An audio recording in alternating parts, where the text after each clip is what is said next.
Ok, estoy volviendo a grabar esto porque la primera vez que llevaba como, o sea, estábamos dando la clase, ¿no? Y se fue la luz, entonces, bueno, se perdió la grabación y lo estoy haciendo de nuevo. Pero bueno, ok, esta es la clase de análisis real. Bienvenidas todas las personas que estén aquí para estudiar esta materia tan bonita. Eh, Me alegra que estén acá. Em, Bueno, lo primero que quería decir es que esta materia, o sea, estas clases que yo estoy dando, están inspiradas, no son ni una traducción ni una copia uno a uno del curso que está en el MIT Open Courseware del profesor Tobias, bueno, el profesor Holk, sí, del profesor Holk. Entonces, bueno, si quieren como que de dónde yo me estoy inspirando para estas clases es bueno, de esta persona en ese curso. Bueno, por supuesto que muy bueno. El tema es que está en inglés, entonces, bueno, por eso me, me inspiré para traerlo al castellano y, bueno, a darle mi propio giro, ¿no? Entonces, ok, vamos a hacer el estudio del análisis real. A mí me parece muy gracioso el nombre de esta materia porque es como que, bueno, tú se lo dices como que, bueno, a cualquier persona que esté fuera del mundo de los números y de las matemáticas y la ingeniería y la física y es como que el análisis real, pero el análisis real de qué es y el análisis de mentira, el análisis falso.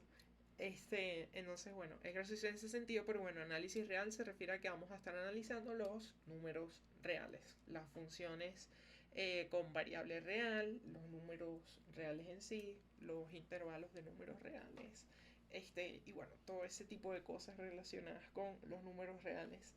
Entonces, bueno, una de las primeras cosas que me gustaría ir como sacando al medio, porque bueno, eh, antes de comenzar, casi se me olvida decir que para entrarle a esta clase, bueno, es muy recomendado. Déjame tener aquí esto pendiente por si como que quiera ver otro trabajo, lo detengo instantáneamente. Ok, entonces, si estás viendo esta clase, te recomiendo mucho que ya hayas visto por lo menos cálculo lo suficiente como para entender ecuaciones diferenciales. Porque bueno, poco a poco no vamos a comenzar hasta ese punto, o sea, no vamos a comenzar justamente ahí, evidentemente. El análisis real consiste en básicamente ir justificando todas las cosas que vimos en las materias de cálculo, por así decirlo, es una manera eh, en la que se puede simplificar como que una pequeña sinopsis del análisis real. Eh, y bueno, sí, no es una clase de principiantes. Y también además de recomendar que tengan bueno, el contenido eh, internalizado, por así decirlo, de límites, series, sucesiones, derivadas, integrales, eh, ecuaciones diferenciales, funciones exponenciales, trigonométricas, ¿sabes? Todo ese tipo de cosas. También sería bueno que tengan alguna intuición de cómo leer, entender y elaborar demostraciones. No es un prerequisito ni algo que tengas que saber hacer eh, de la mejor manera para entender esta clase, pero es recomendado. Esta clase como que, pues, bueno, si te ayuda muchísimo si no sabes hacer estas cosas, es un buen punto de partida para comenzar a aprender a hacer demostraciones y leerlas y de manera rigurosa construirlas, pero no es el mejor punto de partida a mi parecer. Creo que si no sabes mostrar y quieres aprender a demostrar solamente, te iría mejor estudiando álgebra o matemáticas discretas, pienso yo. Pero bueno, ok, análisis real. Lo primero que yo decía en el video que se perdió era que a nosotros, como que bueno, cuando estudiamos cálculo y todas las materias que hemos visto hasta ahora, nunca nos dan una respuesta como que necesariamente satisfactoria de qué son los números reales. En sí, uno puede, quiero comenzar como definiendo los otros conjuntos numéricos, porque bueno, vamos a definir a los números enteros como uno puede definir los conjuntos numéricos como más menos n. Estoy comenzando con los números enteros por una razón particular. Eh, como los números más menos n, tal que n es un número natural. Entonces, bueno, muy bien. Ese conjunto está bien definido, por lo menos a mi parecer. Luego tenemos a los números racionales, que estos también, mucha atención, porque los vamos a estar discutiendo bastante en esta clase. Son los números de la forma, bueno, puede ser P entre Q o M entre N, como se quiera ver, donde M es un número entero y N es un número natural, ¿verdad? Entonces, bueno, fíjense que ya estamos haciendo como ese tipo de recursión, porque los números racionales los estamos definiendo con los números enteros y los números enteros los estamos definiendo con los números naturales. Todavía no tengo escritos los números naturales porque para construirlos sí necesitamos como que ir un poquito más allá, no es así de simple, pero sí se puede. Y finalmente, bueno, vamos a poner aquí como el espacio de los números reales. Bueno, no vamos a hacer, la gente los tiene muy, estigmatizados, pero los números complejos también tienen una definición bastante sencilla. Son los números de la forma A más B por I, donde A y B son números reales, que van a ser la parte real y la parte imaginaria, y está este número especial, que es la unidad imaginaria, que I cuadrado es igual a menos 1. Entonces, bueno, así construimos los números complejos, los números racionales, los números enteros. Los números naturales, sí, como que queremos intentar seguir esta ruta de intentar definir un conjunto numérico con su inmediatamente como que conjunto anterior, subconjunto, que es como así conocido por nosotros. Con los números naturales no podemos hacer eso porque son como los más básicos, entonces no tenemos para dónde como echar para atrás. Pero si hay una manera, y lo tengo por aquí anotado porque me confundo muchísimo escribiéndolo, lo hacemos de la siguiente forma. Vamos a ir definiendo cada número con la cardinalidad de ciertos conjuntos. Entonces, bueno, sencillamente tenemos que definir que el 0 va a ser la cardinalidad del conjunto vacío. Entonces, bueno, la cardinalidad se refiere al tamaño. Entonces estaríamos definiendo que la cardinalidad del conjunto vacío es 0. Entonces, bueno, ya construimos el número 0, los números naturales bajo esta óptica estamos considerando el 0 como un número natural. Entonces, bueno, aquí habría que poner arribita que son los números naturales sin el 0. Entonces, bueno, vamos a ponerle ese pequeño asterisco porque aquí no queremos dividir entre 0 definitivamente, ¿verdad? Entonces, en los números naturales definimos el 0. Después vamos a tener que el número 1 va a estar definido como la cardinalidad de el conjunto que tiene al conjunto vacío. Fíjense que este conjunto tiene un elemento que es el conjunto vacío, por lo que su cardinalidad es 1. Entonces definimos ese como el número 1. Después el número 2 lo vamos a definir como, y aquí, bueno, a comenzar a utilizar colores para no confundirnos tanto, va a ser el conjunto que tiene al conjunto vacío y al conjunto, wow, qué feo estoy escribiendo, y el conjunto que tiene al conjunto vacío. Entonces vean que este aquí es un conjunto que tiene cardinalidad 2. Que tiene cardinalidad 2. Tiene dos elementos. Su primer elemento es el conjunto vacío y su segundo elemento es el conjunto con el conjunto vacío. Y bueno, así sucesivamente podemos ir definiendo poco a poco los números naturales, y si nunca paramos este proceso, pues bueno, tendríamos ya los números naturales definidos. Entonces, bueno, definimos como todos estos números que son los usuales, los enteros, los racionales, los naturales y los complejos, y nos faltan aquí, por supuesto, los números reales. Entonces, bueno, ¿qué pasó con los números reales? Que nadie los invitó a esta fiesta, de no ser una dramática, que no se quiere dar a entender, ¿verdad? Uno a veces en cálculo te daban como esta idea de que los números reales son los números positivos y negativos. Bueno, por supuesto que ellos, los números reales, tienen básicamente los enteros, los racionales, los naturales, y además tienen todas las configuraciones decimales positivas y negativas que no se pueden encontrar con Q. Eh, Porque bueno, es conocido que los números racionales no son capaces de reproducir todas las combinaciones decimales posibles. Por ejemplo, bueno, aquí como que ya adelantándome un poco, la raíz cuadrada de 2 es el resultado de 1,41.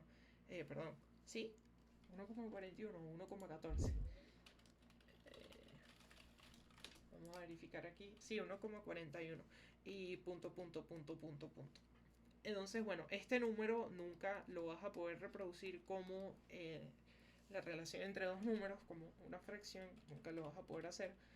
Y eso está demostrado, y eventualmente en este curso vamos a ver una demostración un poquito más elaborada, más allá de la que siempre se da, que es por contradicción, eh, de que raíz de 2 no es un número racional. Entonces, bueno, los números reales a veces nos lo definen de esa forma, como que son los números que contienen a todos estos anteriores. Bueno, aquí yo puse los números complejos como para dar un ejemplo, pero que contienen a todos estos que están aquí arriba, y además todas las combinaciones decimales posibles, ¿verdad? Hay a mí nunca me satisfizo mucho esa definición de los números reales, hasta que me dijeron que los números racionales ocurre algo muy similar a lo que ocurre con los números complejos. Los números complejos básicamente se definen tal que podemos resolver ecuaciones de este tipo, ¿verdad? Queremos hacerlo, y para hacerlo generamos un nuevo número que se llama i. Entonces, bueno, podemos dar soluciones a todas las ecuaciones algebraicas, y se genera el teorema fundamental del álgebra, que básicamente dice que todas las ecuaciones, bueno, todos los polinomios de grado n tienen n raíces, si tienen n soluciones. Y los números reales se hizo algo muy similar, solo que para resolver ecuaciones de, por ejemplo, ese tipo, porque esto no se puede resolver en Q. No. Q no nos ayuda a resolver ese tipo de ecuaciones, porque sabemos que la raíz cuadrada de 2 no existe ningún número racional que, si lo elevas al cuadrado, de 2. Eso se puede mostrar. Es relativamente sencillo. Pero bueno, por ahora vamos a quedarnos con ese hecho sencillo de que la raíz cuadrada de 2 y bueno, muchas otras raíces cuadradas y muchos otros números irracionales no son parte de los racionales, y básicamente la adición de los números reales es una progresión natural de querer seguir resolviendo ecuaciones, porque resolver ecuaciones siempre es algo, es un ejemplo que motiva a muchos. Bueno, o sea, como que en matemáticas siempre vamos a querer resolver ecuaciones, y necesitábamos nuevos números para resolver nuevas ecuaciones, entonces creamos nuevos números para resolver nuevas ecuaciones. El punto digamos como que el problema con esto es que en los números complejos vamos a decir que solamente introducimos un número, que es i, que bueno, como lo había descrito en el conjunto, i cuadrado es menos 1. Bueno, hay gente que le gusta decir que i es la raíz cuadrada de menos 1. Esto no es necesariamente cierto. La definición correcta es que i cuadrado es menos 1. Y bueno, eso hace que los números complejos formen un plano y se puedan escribir como una combinación lineal de dos números reales y la unidad imaginaria. Pero con los números reales no ocurre eso. No estamos agregando solamente un número. Pues bueno, estamos agregando números irracionales y trascendentales, como los números de Euler, pi, raíz de 2, raíz de 3, el número phi. Ahora no recuerdo si es el phi que escriben así o así. Bueno, no importa, pero bueno, el número, la razón áurea. Nuevas soluciones a nuevas ecuaciones. Entonces, pero los números reales, digamos que no tenemos una forma de escribirlo así a modo de un conjunto como lo hacemos con todos los otros. Entonces, bueno, ya tenemos que aquí los números reales son una especie de gran misterio, a pesar de que se llamen reales. Y eso es porque ellos como que respondieron además de, y bueno, me gusta pensarlo de esta manera también, además de responder a una necesidad de resolver nuevas ecuaciones, como las ecuaciones de ese tipo de x cuadrado igual a 2, pues respondieron también a un, como que su desarrollo verdadero, respondieron a un momento histórico en el que, bueno, ya Newton y Leibniz habían desarrollado el cálculo y luego el resto de matemáticos se comenzaron a dar cuenta que había muchos contraejemplos válidos que, digamos, como que ponían el cálculo eh, a su límite y comenzaron bueno, definir a los números reales de una manera más rigurosa. Un ejemplo que traigo aquí, que es bien interesante, es el siguiente. Vamos a considerar la siguiente función. A esta función le suelen dar otro número, otro nombre. Pero vamos a decirle sencillamente g. G va a valer 1 o vale 0. Vale 1 si el número que estamos evaluando es un número racional y vale 0 si el número que estamos evaluando no es un número racional. Entonces, bueno, relativamente sencilla función si evaluamos que x vale un medio. Si x vale un medio, entonces g vale 1, ¿verdad? Porque un medio es un número racional. Y bueno, si x vale 0 o vale menos 7 quintos, o bueno, cualquier número de esos, pues bueno, va a valer 1, 1, 1. ¿Cierto? Y va a valer 0 si evaluamos números como pi o el número de Euler. Entonces, bueno, si x valiese pi, entonces g vale 0. G vale 0. Entonces, bueno, tenemos esta función que, digamos, en la práctica, o sea, haciendo una tabla, es muy sencilla, pero si la analizamos un poquito más, nos vamos a topar con algo muy extraño. De hecho, yo aquí tengo una gráfica de esta función g de x, que bueno, está aquí como que la descripción en inglés, pero para que vean un poquito la gráfica, es esa que está ahí. Vean que está definida. Voy a hacer en rojo la gráfica, que bueno, está como todo en negro, entonces no se ve. Se supone que la gráfica es esa parte ahí y esa parte que está ahí, ¿verdad? Tiene como el techo y el piso. Y bueno, uno dice como, pero ya va, o sea, esto ni siquiera es una función, ¿verdad? Porque la función tiene que ser, no puede tomar dos valores. O sea, para algún valor de x no puede tomar dos valores. Y eso parece que es lo que está ocurriendo aquí. O sea, en algún punto, digamos que si yo trazo, y este es un ejemplo que te suelen, una manera de evaluar si algo es una función o no en cálculo, es que uno traza líneas verticales y si la línea vertical cruza la función dos veces, entonces eso no es una función. Esa es una de las razones por las que la raíz cuadrada, cuando la evaluamos como función, únicamente tomamos la rama positiva. Tomamos esta parte cuando f de x es la raíz de x, porque si tomáramos la rama negativa también, así es una parábola invertida.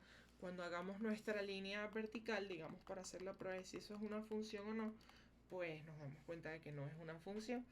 Y eso se vea que por lo menos si uno tomas el valor de 9, si tomas la raíz cuadrada, pues bueno, uno pudiese obtener que f, bueno, vamos a decir y y listo.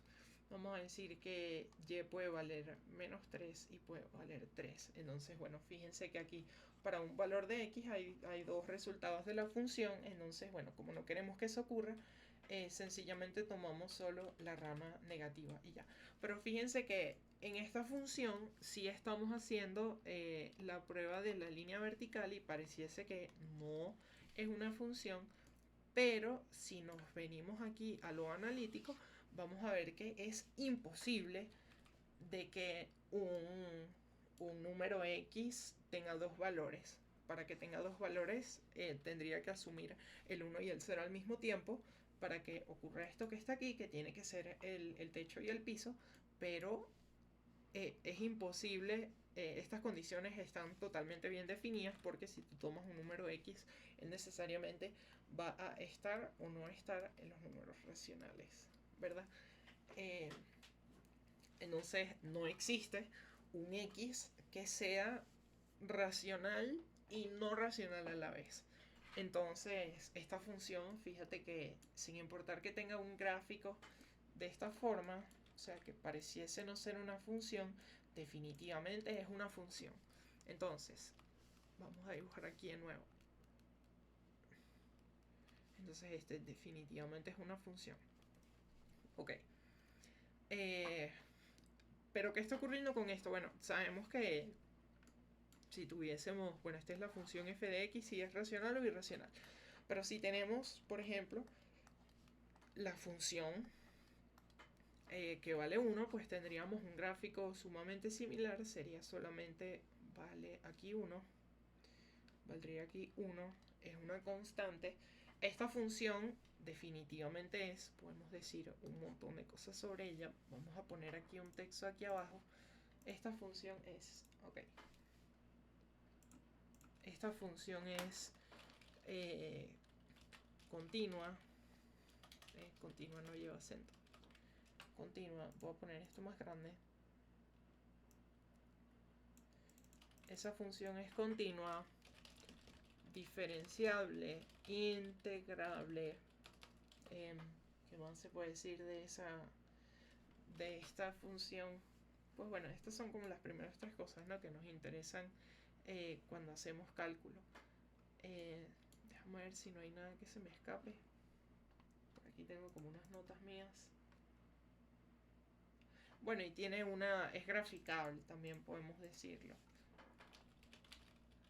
Es graficable y bien definida. Esta función, como les dije, definitivamente está bien definida, valga la redundancia. Es graficable, como vimos, esta es su gráfica, pero ¿cómo determinaríamos si es continua o si es diferenciable?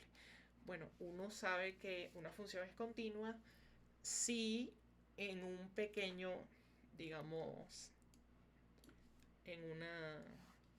si tengo aquí un punto x0, esa función es continua si en un pequeño intervalo, en un pequeño vecindario epsilon, no causa perturbaciones grandes en f de x0, ¿verdad? F de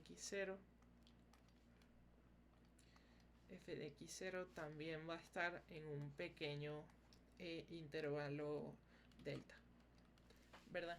No hay grandes fluctuaciones, sino que es una función suave. Entonces, bueno, esta función parece relativamente suave, pero si hacemos zoom, mucho zoom, nos vamos a dar cuenta, y esto es como lo curioso de esta función, y es que parece que tiene un techo y un piso, pero es un techo y un piso que donde quiera que hay techo no hay piso.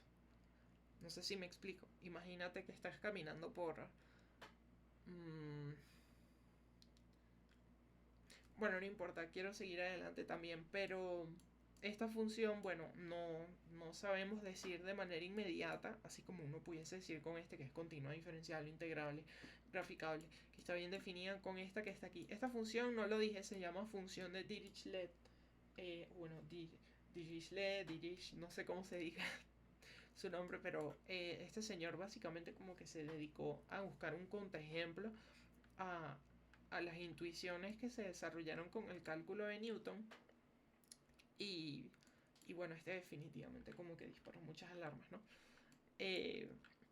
Y bueno, resulta que estas funciones y este tipo como que de enfermedades que están plagando el cálculo las vamos a curar poco a poco a través de demostraciones y de rigor, y digamos no ser víctima de malinterpretaciones gráficas como puedan ser estas, y desarrollar herramientas que nos permitan saber más cosas sobre funciones que están así. Porque bueno, este es solamente un ejemplo de una función que solamente con un ejemplo ya es como con todo lo que estudiamos en cálculo no sirve para nada porque no sé qué es eso que está ahí, ¿verdad?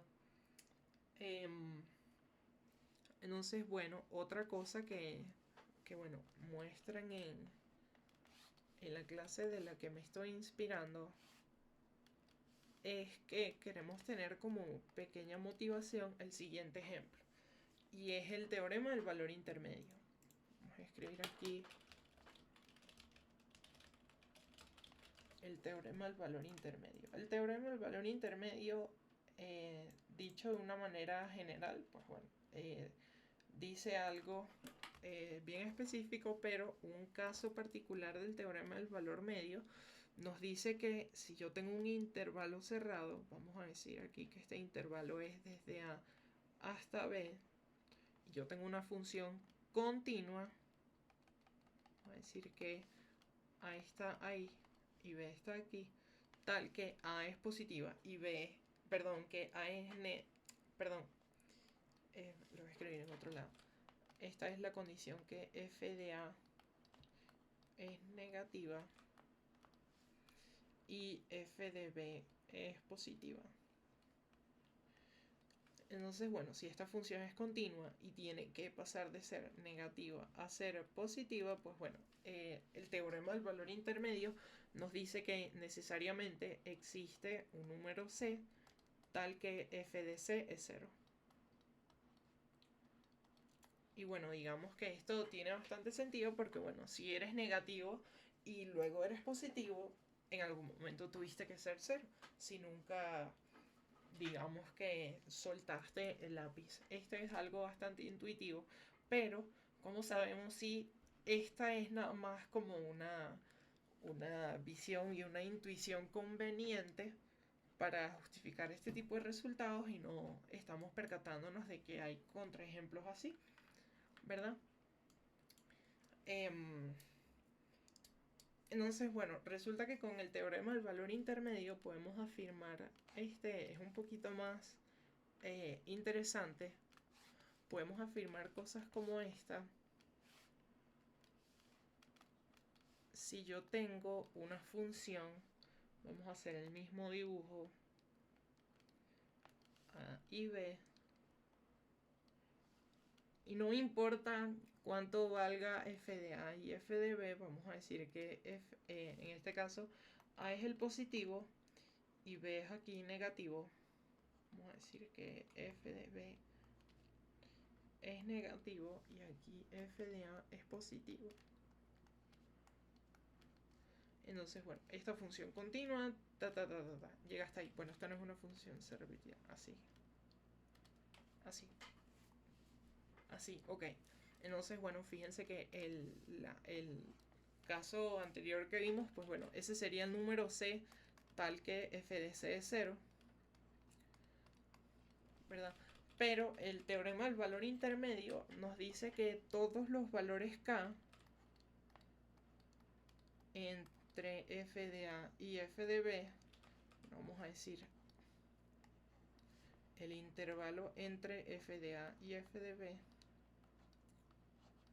todos los números k que están en ese intervalo son alcanzados por la función. Entonces siempre va a haber un número, vamos a decirle, bueno, no sé, c, vamos a decirle el mismo número c tal que va a valer k para c entre A y B. Vamos a decir A.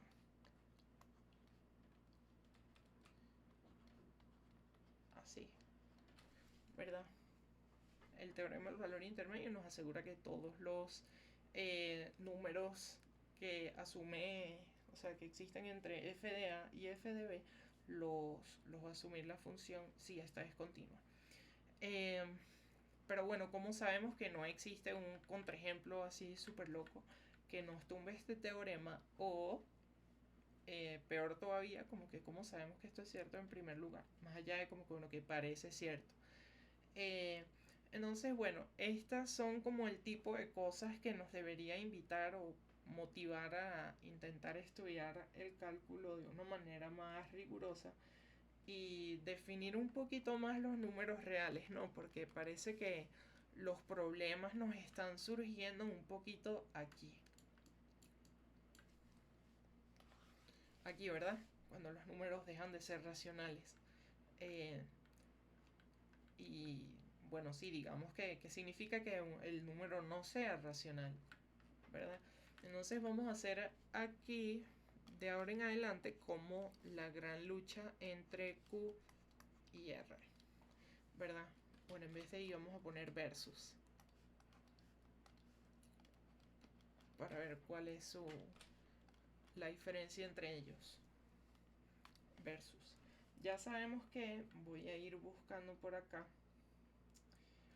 la... Bueno, ya la clase no le queda demasiado tiempo, entonces vamos bien. Los números, digamos, racionales y reales, ya sabemos que los reales, pues bueno, no sabemos definirlos de una manera conjuntista precisa, pero sí sabemos muchas cosas, muchas propiedades de los números reales y de los números racionales. Voy a comenzar a copiar aquí unas propiedades de los números reales que sabemos que son ciertas. Me faltan aquí otra, son 11. Estas son como unas propiedades fundamentales de los números reales que, bueno, creo que todos podemos estar de acuerdo con los sencillos. Vamos a ir como tachando los más simples. La suma de los números reales es un número real, creo que esa es obvia. Los números reales son conmutativos y asociativos, creo que es obvio. Aquí la multiplicación de los números reales es un número real, fácil. La multiplicación de números reales es conmutativa, la multiplicación de números reales es asociativa, fácil. Entonces, bueno, fíjense que de los 11, esos 6 son bastante sencillos y después hay aquí como este par de aquí que parecen estar relacionados y este par de aquí que parecen estar relacionados también, y este está como por su cuenta. Entonces vamos a analizar el 4 y el 5. El 4 y el 5, el elemento neutro, en la suma se llama 0. Y el 0 que cumple, bueno, básicamente el 0 cumple la función de que cualquier número real x, si le sumas 0, te va a dar el mismo número. Entonces, bueno, es un elemento neutro en el sentido de que no va a alterar nunca una suma, ¿verdad? Y aquí, esta se relaciona mucho con la anterior, de que todos los números reales tienen un inverso sumativo. Eso lo que significa es que siempre que yo tenga x, va a haber otro número que yo le pueda sumar que me dé 0. Pues bueno, en este caso, si yo tengo 5, si le sumo menos 5, pues bueno, me va a dar 0. Otro ejemplo, pudiese tener 10 y le sumo menos 10, este me da 0 también. Entonces, bueno, en general siempre va a tener la forma de x, le sumo un menos x y este me va a dar 0. Entonces, eso es lo que significa tener un inverso sumativo. Y algo súper similar va a aparecer aquí con la multiplicación. La multiplicación también tiene un elemento neutro. El elemento neutro de la multiplicación es el 1. Y eso significa que si yo tengo un número x real cualquiera y lo multiplico con 1, siempre me va a dar x. Entonces este es un elemento que al multiplicarlo nunca cambia nada. Y finalmente, que todos tengan un inverso multiplicativo significa que si yo tengo un número x, siempre va a existir un número y que si yo se lo multiplico me va a dar, me va a dar 1, que es el elemento neutro. Hoy lo siento. Me va a dar 1, que es el elemento neutro. Entonces, bueno, para dar unos ejemplos sencillos, si yo tengo 3 cuartos, va a estar el número 4 tercios, que si yo los multiplico me dan 1. O va a estar, por ejemplo, el número 16, que si yo se lo multiplico sí, bueno, quería escribirlo de otra forma, pero si yo multiplico esto por 1 entre 16 me da 1. Y así sucesivamente. Siempre va a tener la forma x multiplicado con 1 entre x. Con 1 entre x, este siempre da 1. O también se puede escribir alternativamente de esta forma, que x multiplicado con x a la menos 1 es igual a 1. Entonces, este menos 1 de aquí denota que es el inverso multiplicativo, ¿verdad? Y bueno, finalmente aquí esta propiedad, la número 11, es una manera fancy de decir la propiedad distributiva. De que si yo tengo la multiplicación aplicada a una suma, pues esto va a ser igual siempre a la suma de las multiplicaciones. Entonces, básicamente eso es que voy a multiplicar a ambos sumandos con la x y los voy a sumar, y bueno, esa es la propiedad distributiva. Entonces, bueno, esta es una manera rápida de, de caracterizar las propiedades que tiene la suma y la multiplicación. Importante eso, la suma y la multiplicación en los números reales. Y esto lo vamos a simplificar de... Un segundo.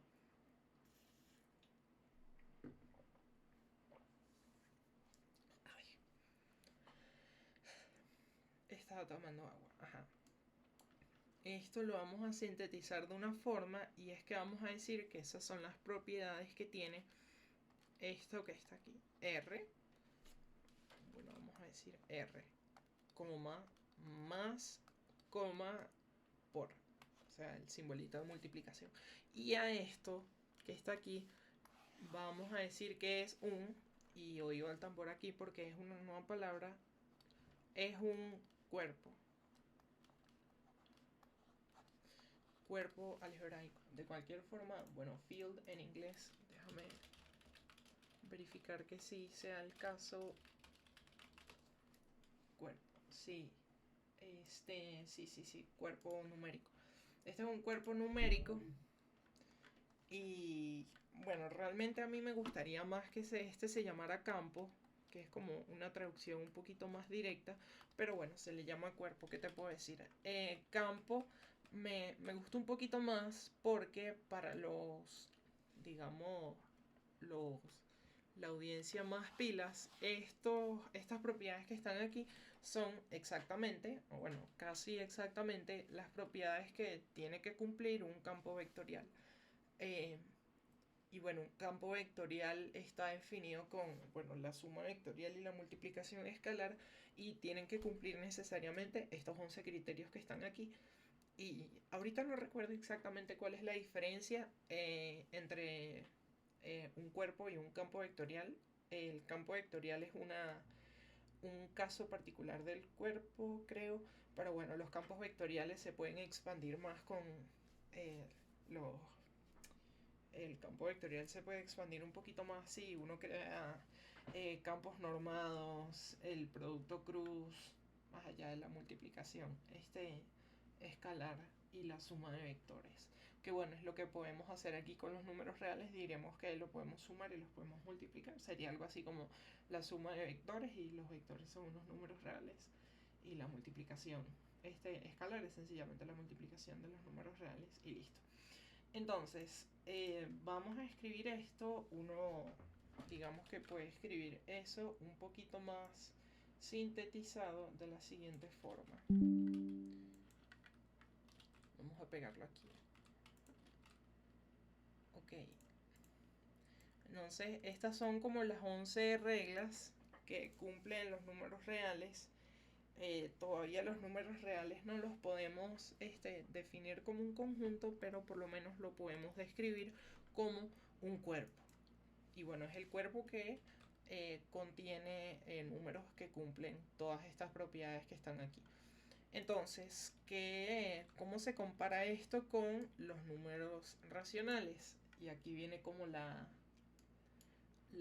gran pregunta, ¿no? Porque vamos a ir haciendo como un check de todas las propiedades como si fuesen números racionales. Bueno, la suma de dos números racionales definitivamente es un número racional, entonces esa la tenemos.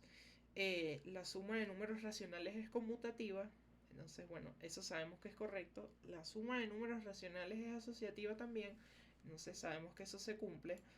El número cero también es el elemento neutro en los números racionales. Entonces este también es cierto.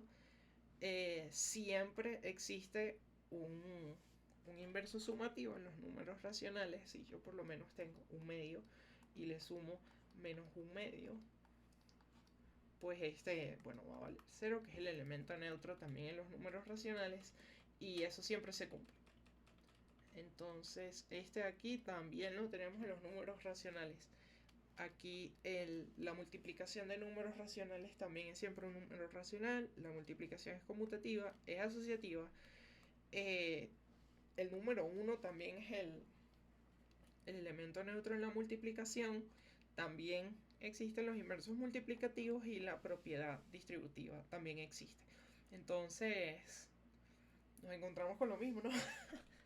Nos encontramos con exactamente lo mismo de que, y con esto podemos concluir que los números reales, los números racionales también los podemos describir como un campo.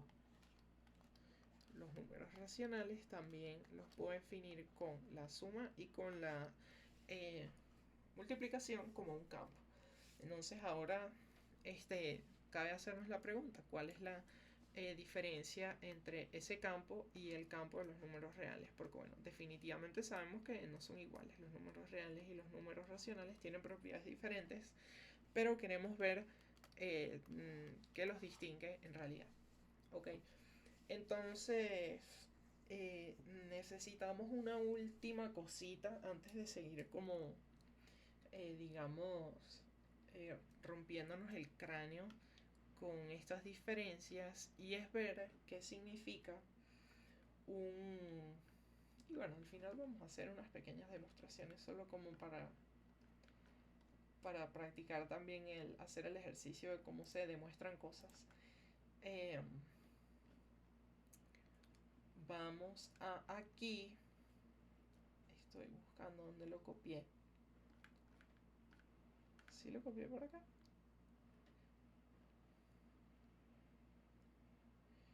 Ok. Entonces, otra propiedad, vamos a decir, otra propiedad que tienen los números reales, y bueno, voy a ir haciendo el spoiler de que también lo cumplen los números racionales, es que están ordenados. Están ordenados. O sea, siempre que yo tenga un par de números reales, si ellos son diferentes, entonces solamente existen dos posibilidades. Existe que X sea mayor que Y, o puede que Y sea mayor que X. Entonces necesariamente uno es mayor y otro es el menor. Entonces, bueno, si son diferentes, necesariamente se tiene que cumplir eso que está ahí. Creo que esto es súper fácil de entender, y a partir de aquí podemos generalizar un poquito diciendo que si X es X, Y, Z o X y Y, no, no, solamente X y Y. Si X y Y son números reales, sin ninguna otra, bueno, aquí, números reales o racionales. Ya sabemos que esto también ocurre en los racionales. Necesariamente ocurren una de tres cosas: o son iguales, o son X mayor que Y, o Y es mayor que X. Entonces, bueno, fíjate que siempre que sacamos un número, digamos, sacamos un par de números, estos que están aquí, pues siempre podemos decir que uno es mayor, que uno es menor, o que los dos son iguales. Y bueno, esto le vamos a decir, bueno, sabemos que esto ocurre tanto para los reales como para los números racionales, y vamos a decir que esto significa que es un campo ordenado. Un campo, no, un cuerpo, lo siento. Un cuerpo ordenado, ¿verdad? Y ahora, bueno, esto, algo que no me detuve a... Vamos a hacer esto porque creo que sí vale la pena hacer la salvedad. fíjense que los otros conjuntos numéricos vamos a revisar. Vamos a ver si, por ejemplo, los números naturales son un cuerpo. La suma de números naturales es un número natural, esto es cierto. La suma es conmutativa y es asociativa, cierto. Existe un elemento neutro, esto es cierto, y también es el cero. Pero aquí fíjense que en la 5 ya nos caemos con los kilos, porque si yo tengo el número 5, por ejemplo, no existe un número n, digamos que no existe un n tal que 5 más n sea 0. O sea, no existe ningún número natural que yo le pueda sumar a 5 que haga que sea 0. Entonces, bueno, es un pequeño contraejemplo. Por supuesto que eso ocurre para cualquier número natural diferente de 0, si es que estamos incluyendo al 0 en los números naturales. Entonces, bueno, ya aquí sabemos que los números naturales no son un cuerpo. Vamos a probar ahora con los números enteros. Los números enteros están cerrados. Si yo los sumo, me dan un número entero. Son conmutativos, son asociativos, existe el cero y todos los números tienen su negativo. Eso es cierto. Siempre está el negativo. Tengo un número, le puedo sumar otro número que es cero. La multiplicación da un número entero. La multiplicación es conmutativa. La multiplicación es asociativa. Existe el número 1, correcto. Y bueno, vamos aquí en la 11. La propiedad distributiva también existe, pero en la 10 no existe el inverso multiplicativo en los números racionales. Perdón, en los números enteros. Si yo, por ejemplo, vamos a tomar un pequeño contraejemplo, tengo el número menos 7, es un número entero, no existe un número, vamos a decirle m, no existe ningún número m tal que es menos 7 por m sea 1. Esto nunca va a ocurrir porque el número que logra eso es menos 1 sobre 7. O bueno, 1 entre menos 7. Entonces, bueno, ese no puede existir, por lo que los números reales no... los números reales no, lo siento, los números enteros no pueden ser un cuerpo. Y bueno, finalmente los números complejos, ahorita no los traje necesariamente preparados para la clase, pero sé que estoy casi 100% segura de que sí se cumplen todos. Creo que sí se cumplen todos, entonces creo que sí, pero no estoy totalmente segura. Habría que revisar. Pero algo que sí podemos decir definitivamente de los números complejos es que estos no están ordenados.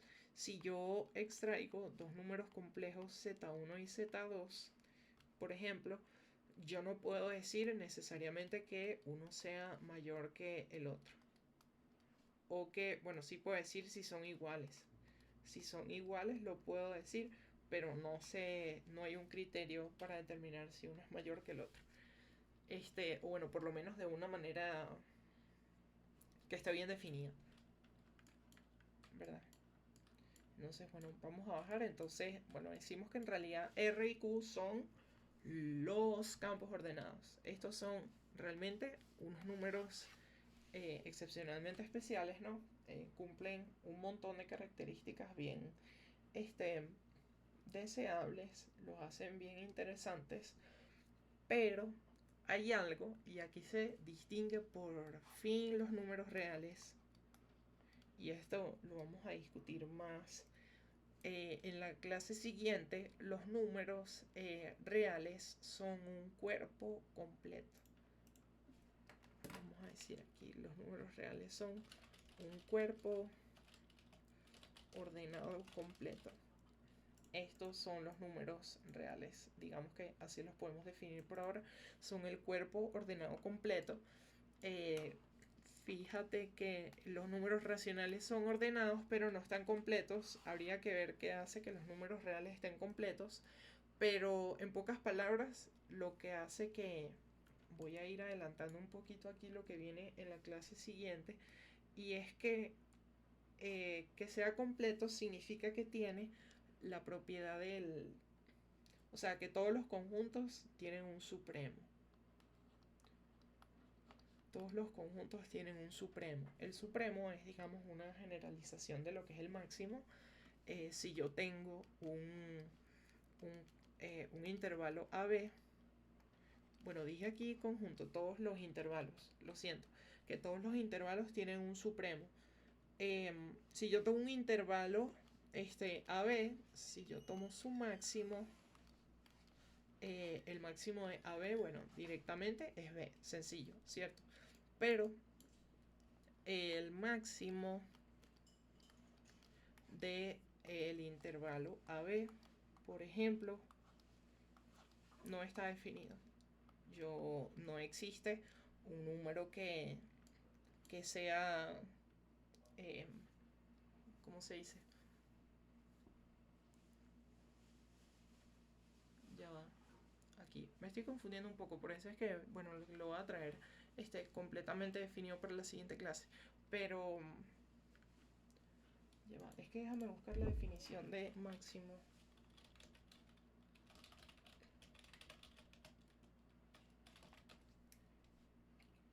La función es máximo y mínimo, ok.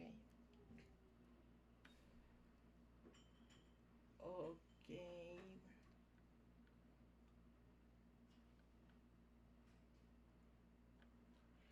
Bueno, está un poquito rara esta definición, pero bueno, un máximo es un número que es mayor que todos estos. Es mayor que todos estos y bueno, digamos que en el intervalo AB, vamos a poner un ejemplo concreto, el 0 y el 1, por ejemplo, yo quiero buscar un número m que sea el máximo. Entonces, bueno, tiene que ser un número que es mayor que 1 siempre. Y bueno, digamos que quiero buscar uno en particular. Entonces yo pudiese decir que es el número 1,000001. Este número es estrictamente mayor que, o sea, todos los números en ese intervalo, pero no es el único número que cumple eso. Yo puedo ir más allá y hacer 1,00001, ¿verdad? Y seguir adelante, nunca detenerme. Y siempre van a ser mayores que todos esos intervalos ahí. Y una propiedad que define el máximo es que tiene que ser único. Tiene que ser único. Entonces, bueno, el máximo es un número único. El supremo también es un número único y lo vamos a definir mejor luego. Pero sí, básicamente la propiedad que tienen los números reales en comparación a los números racionales es que los números racionales existen intervalos que no tienen supremo. Por ejemplo, vamos a tomar un subconjunto de los números racionales, porque bueno, estamos tomando un intervalo de racionales, tal que estos números al cuadrado sean mayor que 2, ¿verdad?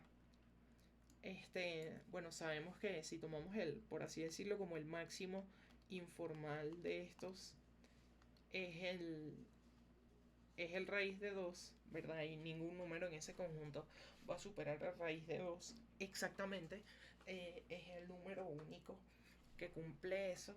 Es el menor de todos los números que están por encima del 2. Bueno, que tengan mayores que raíz de 2. Que bueno, que si lo elevas al cuadrado sea mayor que 2, ¿no? Entonces, bueno, el supremo de este conjunto, vamos a decir que este conjunto es A. El supremo de A no existe en los racionales, no existe. Entonces, puedes comenzar a ver que los números racionales tienen como estos huequitos que en los números reales sí existen. Entonces, bueno, esto lo vamos a formalizar un poquito más en la clase siguiente.